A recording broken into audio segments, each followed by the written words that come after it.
आज का prompt simple लगता है, बट इसमें डेप्थ चाहिए।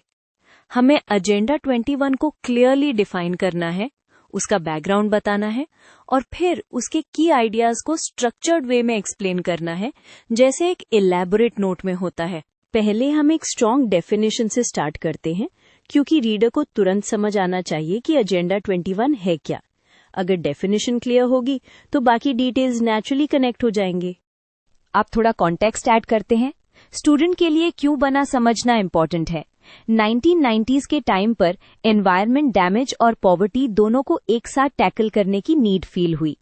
इसी गैप को एड्रेस करने के लिए ये फ्रेमवर्क आया। अब नेम को डिकोड करते हैं, क्योंकि यहाँ कंफ्यूजन होता है। एजेंडा 21 का मतलब कोई 21st सेंचुरी प्लान जैसा फील होता है, और एक्चुअली आइडिया भी वही है, 21st सेंचुरी के लिए एक्शन एजेंडा। अब मेन गोल को क्रिस्प बनाते हैं। सस्टेनेबल डेवलपमेंट का कोर आइडिया यही होता है, इकोनॉमी भी ग्रो करे, सोसाइटी भी इम्प्रूव हो और इन्वायरमेंट भी प्रोटेक्ट रहे। तीनों को बैलेंस करना ही सेंट्रल थीम है। अब स्ट्रक्चर एक्सप्लेन करना हेल्पफुल होता है, बिकॉज एजेंडा 21 फीट एक ब्रॉड डॉक्यूमेंट है।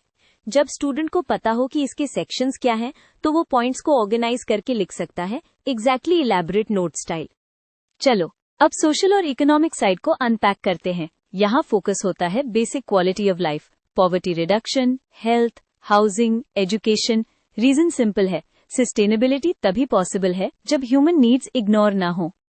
नेक्स्ट, एनवायरनमेंट और रिसोर्सेज वाली साइड।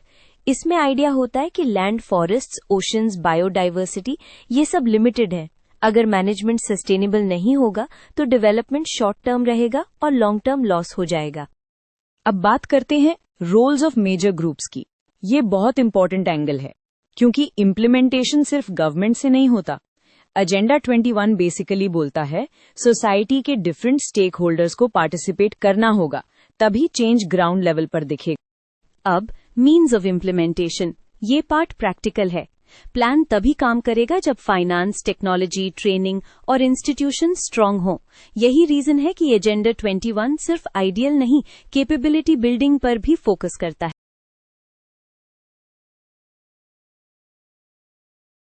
अभी की लर्निंग। एजेंडा 21 नॉन बाइंडिंग है। इसका मतलब ये लॉ नहीं है, बट गाइडलाइन और रोड मैप जैसा है। स्टूडेंट्स ऑफन यही गलती करते हैं कि इसे कंपल्सरी ट्रीटी समझ लेते हैं। लोकल लेवल पे इम्प्लीमेंटेशन को लोकल एजेंडा 21 भी बोला जाता है।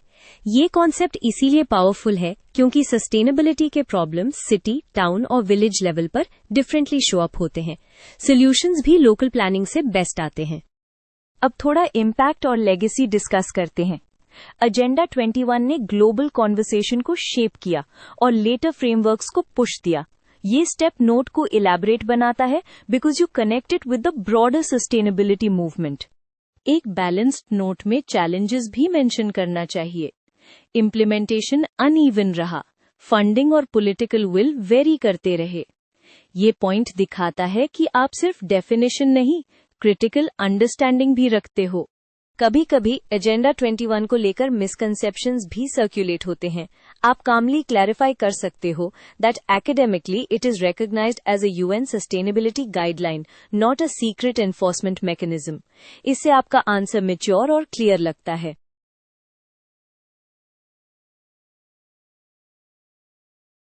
अब कंक्लूडिंग रैप अप करते हैं। कंक्लूजन में मेन आइडिया रिपीट करते हैं, बट फ्रेश वर्ड्स में। एजेंडा 21 एक रोड मैप है for sustainable future. And strong होगा तो टीचर को लगेगा आंसर कंप्लीट है।